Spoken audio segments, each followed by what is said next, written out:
ooit probeer het om die Bybel van vooraf te lees, dan weet jy presies waar dit begin skeefloop. Levitikus. Jy is nog opgewonde oor Genesis en Exodus en dan, boom, jy kry bladsye vol wette, seksuele wette, koswette, reinheidwette, en jy wonder, wat op aarde moet ek hiermee maak? En dan kom mense soos Richard Dawkins en hy sê, dit is barbaars, dit is so primitief, dit is 'n stamgodsdiens.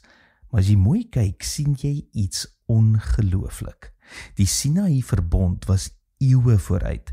Levitikus 18 verbied dinge wat vir ons vandag vanselfsprekend verkeerd is, selfs ook vir die regerings, maar wat in Egipte en Kanaan normaal was. Trouwens, 17 van die 19 seksuele verbodsbepalings is vandag nog onwettig of sosiaal totaal onaanvaarbaar in die meeste lande oor die hele wêreld heen, en baie beslis in die een waarin ek en jy nog altyd gebly het en ook nou in bly.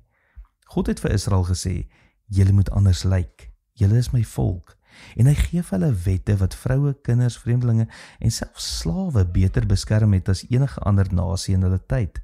Dis revolusionêr, dis briljant. Hier's die praktiese deel, God vra ook vandag van jou om anders te leef, nie net moreel beter nie, maar heilig. En dit beteken nou nie veilig en voorspelbaar nie. Wanneer jy kies om rein, eerlik en regverdig te leef, lyk jy letterlik vreemd vir die wêreld. Maar jy wys iets van God se hart.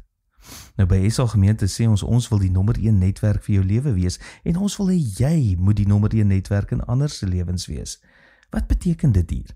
Dit beteken jy is nie alleen in jou strewe om anders te leef nie. Ons netwerk help jou om vas te hou aan God se standaarde wanneer die wêreld jou wil aftrek. My uitdaging aan jou, kies een area in jou lewe waar jy bewuslik anders gaan leef hierdie week, miskien in jou besigheid, miskien in jou verhoudings, en doen dit nie net om reg te wees nie, maar om aan die wêreld te wys, jy behoort aan 'n ander koning. Tot môre, mooi loop.